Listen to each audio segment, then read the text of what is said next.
Ladies and gentlemen, welcome to this video. You are now watching the Grumpy Easterner, for some reason. In my last video about Notre Dame Cathedral fire, I talked about some weird things that were going on in the news. In this video I would like to speak about what I think is the biggest threat the cathedral now faces. It's about a week later. Fires destroyed a lot from the cathedral. Fortunately, a lot of the relics, a lot of them were saved.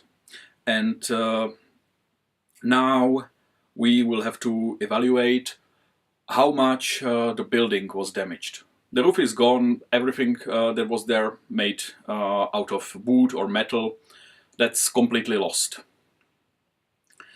And the main question is, did the vault actually survive? And this is what I will be speaking about. See, the cathedral building material. Before we start, just a disclaimer. I am not an architect, of course. I'm not a certified engineer. I cannot give you a professional's opinion, but since I was 17, I spent a lot of time renovating historical buildings. So please take this with a grain of salt. This is just my opinion.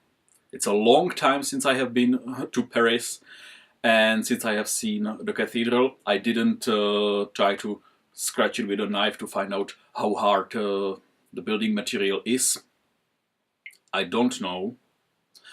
But I do have some experience with historical building renovation, and I have some understanding of what the cathedral is built out of. So, the building material is limestone. Limestone, I'm sorry I don't have a larger piece of limestone at home, is a sedimentary rock. It is true that limestone is not the hardest. It's not like granite or granite. I think granite is the correct pronunciation in English. Doesn't matter. It's not the hardest rock, but it is good enough. The pyramids are built out of limestone. The Sphinx is a statue built out of limestone. But remember, it was so weathered, so fragile that they needed to add the part of the collar that's actually concrete because they were afraid it will fall apart. So good enough if it's protected against weather, but still soft. Now, limestone in its natural form is a very good material to work with. So, to be chiseled, to be used into the vault. It was a good choice in that time. See, the Gothic vault is a masterpiece. And today's architects are professionals, are very good, but they cannot hold a candle to architects of that time. See, these types of vault were made by people who couldn't just go to university, study architecture there, and go out and have 2 or 3 years working somewhere as a practice and then start their own company. No. There are many people who say there's a mystery surrounding these cathedrals. There is secret knowledge. And yes, they are right. Because there were no patents in that time. There was no law protecting the how is this called, intellectual property or something. You couldn't just go somewhere and say, oh, I found this much better way how to construct a vault. I would like you to write it down that I came up with that, and for next 30 years I want royalties coming from it. And no. If you knew something, some way how to build a vault in a better way, then you kept this knowledge for yourself. You only told it to those you really trusted.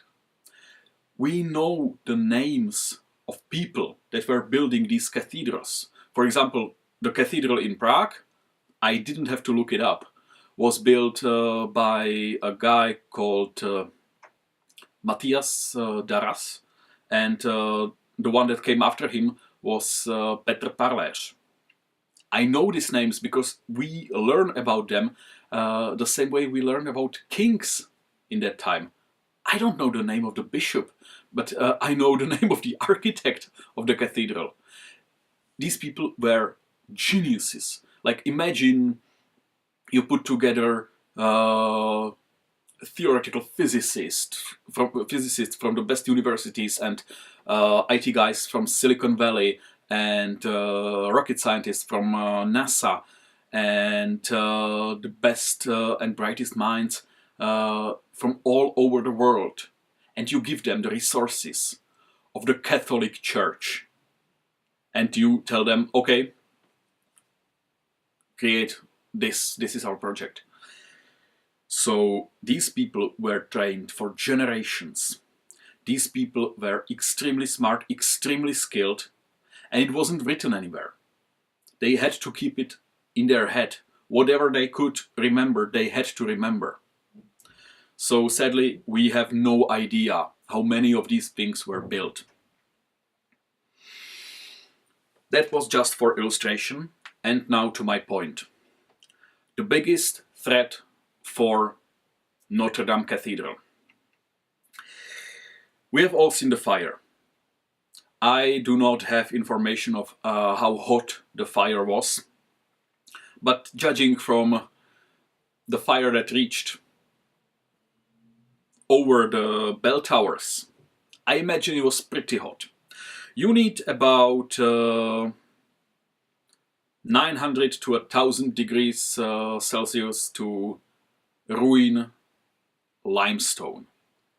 If you go over this temperature, which I fear was achieved and for pretty long time, the limestone will be ruined.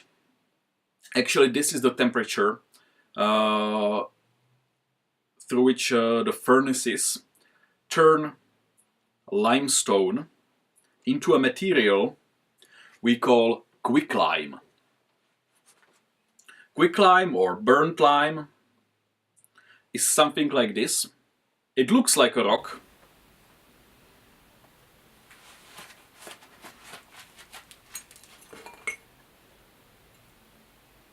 But it's not really a rock.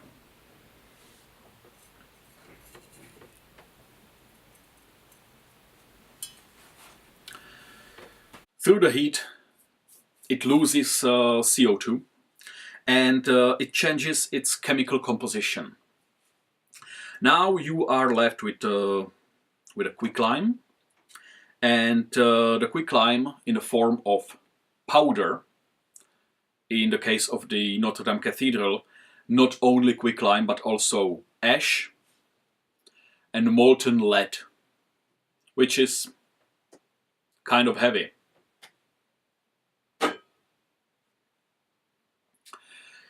A mixture of quicklime, ash and molten lead.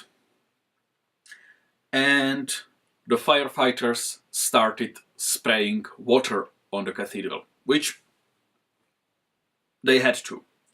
So what happens if you pour water on quicklime? Well, first of all, it starts releasing heat, and second of all, it turns into a material we call slacked lime. And what is slacked lime? It's a builder's material. This one is slightly mixed with ash, but not even close enough to match what is now on the top of Notre Dame Cathedral. So how hard it is? It has a consistency of a yogurt. If you leave it to dry, it will dry like this and become very soft, very brittle form of, I don't know how to call it, mortar. Anyway, I have no idea how much of the material of the limestone from the vault was actually turned into this. Part of it had been turned into this material, and it is functionally useless. It is a lost material. It has to be removed. The real question is, how thick is the vault? I don't know, and I don't think anybody knows, because nobody was measuring the thickness of the vault. It's not as thick in some places as it is on others. These people were smart. They were building it like the vault on Hagia Sophia Mosque or the Pantheon in Rome, which all predate Notre Dame Cathedral. You can see how it was built. It's very thick on the bottom, and if you go up, it gets thinner. So the real danger is on the top. It's the thinnest there. And of course, there was a lot of heat that was damaging the very top of the vault. The vault lost part of its material. How deep it went? 1 or 2 inches. But it could have gone half the way through the vault. It lost all of its structural integrity.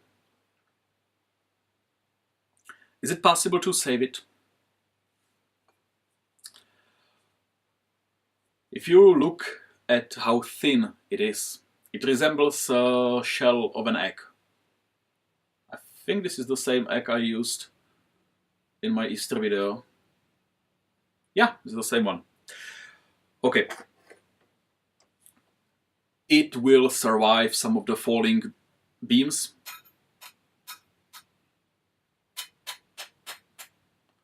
But whenever it goes hard, you can see the cracks there. There is no way to repair it. Yes, you can to a certain extent, and I have done this, pour concrete on the vault, and it will fix it in place. But it is concrete. It's not a glue. If there are problems with it, if there are too many cracks in the limestone, or if too much of the material was lost, I doubt it will be possible to save the vault as it is.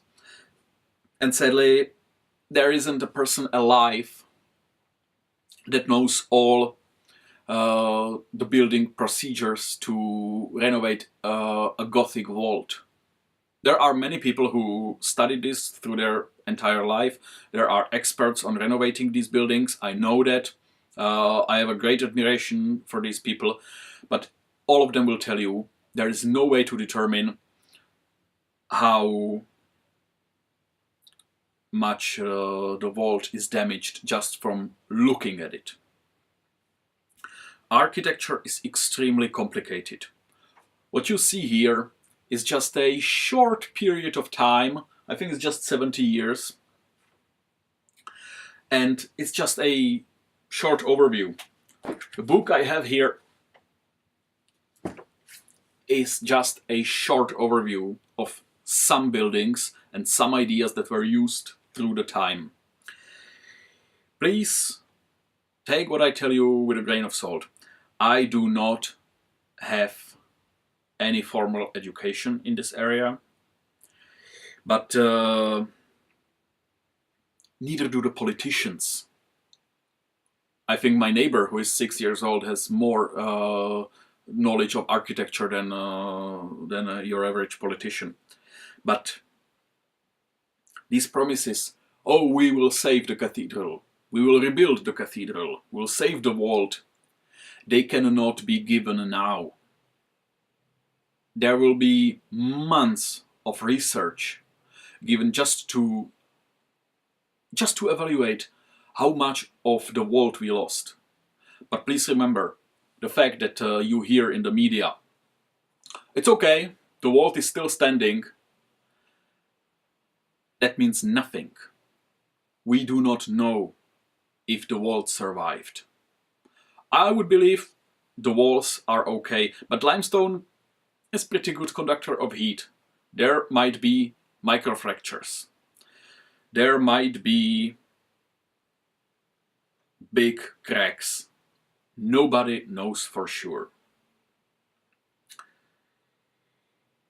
There is several hundred tons of molten lead lying on the vault. Nobody knows what will happen when we start digging it out. Just what I wanted to say. If you are interested in the future of Notre Dame Cathedral, you will have to keep an eye on what experts are saying about the vault. Thank you very much for watching, and if you liked my content, check out my other videos as well. See you!